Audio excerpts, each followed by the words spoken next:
All right, Sam, we've got the number 5 pick is in. It is Jalen Suggs to the Orlando Magic. They've got, RJ Hampton and Markelle Fultz and Cole Anthony, but this is a no-brainer once he falls there, right? Like he's so good, and he's the exact kind of lead guard they haven't had, I'll just say, since Penny. Like they really haven't had a dude this good at point guard since Penny Hardaway. Yeah, no, I think that's right. Jalen Suggs, I think DJ Augustine just got so much disrespect.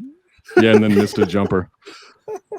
So I'll say this. I had been hearing since the, rumors that Toronto was considering Scottie Barnes, a little bit of Jonathan Kuminga, everything like that.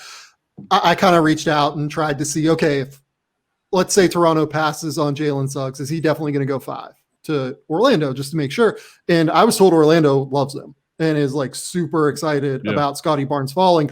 And, just given the fact that a team passed on him, that's not always going to be the case. Sometimes when these guys fall, they fall for a reason, right? I don't think that is what happened here. I think that at the end of the day, Toronto just likes Scottie Barnes' measurements and attitude and defensive intensity. And Orlando is the beneficiary now of exactly what they need. They need a guy who can be a primary scorer and a primary playmaker. I see Markelle Fultz more as a, bottom half, bottom third of the league starting point guard. I see Cole Anthony as a 6th man. And RJ Hampton's a wild card, but I think that Suggs can play with all of them because he's so good at playing on and off the ball, because he's so good defensively, and because he's such a good passer and scorer. It's just a versatile player who has star upside, who fits with all of their guys. It's a perfect fit. Yeah, it's funny the Markelle Fultz part of it, because it was such like a nice hey, he's back, he's done. He shot under 40% from the field last year, right? He was better than what we saw in Philadelphia. He was way more confident. He was trying things, but Jay, they still need a lead guard. Like Fultz isn't the full-time answer. I think RJ Hampton's probably going to be more of like a scoring guard off the bench than like a full-time point guard, but I do like him. Cole Anthony, again, probably more of a backup guard in this league. Could be a really good backup guard, but he showed some flashes here, but Suggs is the guy. Yeah, Suggs is the guy. Now they need to find scorers somehow around him. Yeah, no kidding. Because he played probably with better scorers at Gonzaga than he will his rookie year in Orlando. And that to me will decide how effective he is, because he can get in the paint against anyone. He's going to be a very good passer. He's going to be a very good defender, I think, at the point guard position. But when you have a dynamic athlete like that and you have very little floor spacing, then it can be very difficult. And so I want to see how his transition to the NBA takes place in Orlando. I think if he was in Toronto, it would have been a lot easier for Suggs to be efficient right away. But he's going to be up there for Rookie of the Year, would be my guess. Man, I love Scottie Barnes, but Sam, I'm not going to get over this. I think this is such a mistake. I get that they weren't in love with him after the visit and the workout and stuff, but I just can't imagine, because I was with you that when I first saw the draft door, I was like, I know Jalen Green's going to be amazing and he's super marketable and he's really fun. But if I'm looking for a leader and a lead guard, not that Jalen Green can't be a leader, but I want Suggs. I want a lead guard who knows how to lead right away. Yeah, and worries me with Scottie Barnes is, what do you do with him on offense right now? You can't really use him as a spacer. You're not going to use him as your lead guard. You already have Fred VanVleet. And frankly, I feel more comfortable with the ball in Pascal Siakam's hands than I do in his. Sure. So Scottie Barnes will be like a grab and go transition playmaker, passer. He can get out and score. But I mean, Scottie Barnes right now doesn't really create offense for himself all that well. He wasn't as elite as a finisher as you would think for someone with his athleticism and his length. On top of that, you can't really space him into the corner because he can't shoot yet. Scottie Barnes just cannot shoot right now. And then what are you going to play him as a small ball 5?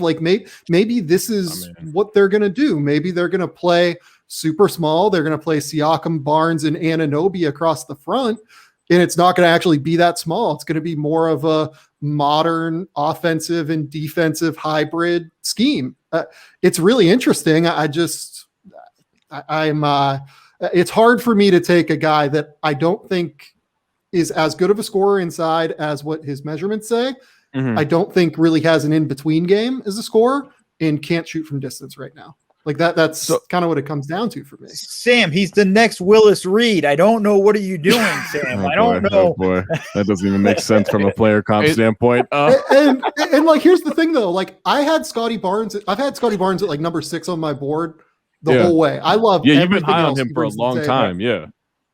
I think he is awesome. I think he's going to be an incredible like 5th starter on a title team, probably. Honestly, I think he's going to be really, really good. It's just hard for me to imagine passing on a guy that I think is going to be an all-star level guard for that, you know. But it's, you know, the thing too is he would have fit so perfectly in this opening they're going to have. We all think Lowry's gone. He would have just kind of been able to slide right in. You know, it just kind of look at it going like, okay, now we just need to find a center in free agency and we're set. And this is our team and we could build with, you know, and we're turning it over to Fred VanVleet and Siakam and we're building a cast around them. It's just now it's almost too much duplication a little bit. It's a bit, it's just getting a bit weird with what they're doing. I think they overthought it here a little bit. I also think it is like, look, I think we're all bringing up great points, but Jay, is it intelligent to question Masai Ujiri? Is that it, like maybe he's not going to be there long term? We did have we had a comment that's saying he's going to the Knicks next year, which I don't know to do what, but maybe play point guard. But maybe we shouldn't be like Masai and Bobby Webster have pretty good track records with this stuff, and maybe we should believe like they see something that we don't. Maybe Masai's going to Orlando and he just wanted Jalen Suggs. Oh, there you go. Trying to take that over. I like that. Let's start that rumor. No, but look at Jay playing chess while everyone else is playing checkers. But seriously, this is to me just a bet that Scottie Barnes has a lot that he wasn't able to show at Florida State. That he will develop as a shooter, that he will develop as a scorer, that all the holes that he had at Florida State, and he does a lot for you. Like he is going to be a piece that you can switch. He's going to be a piece that defends. He is huge. Like that dude is physically imposing. And so I like a lot of what Scottie Barnes brings. I would be surprised if he's not at least a good NBA player. And so from that perspective, if you get a guy like that at number 4, you're probably good with that. But I just think they passed on a guy that is going to be special.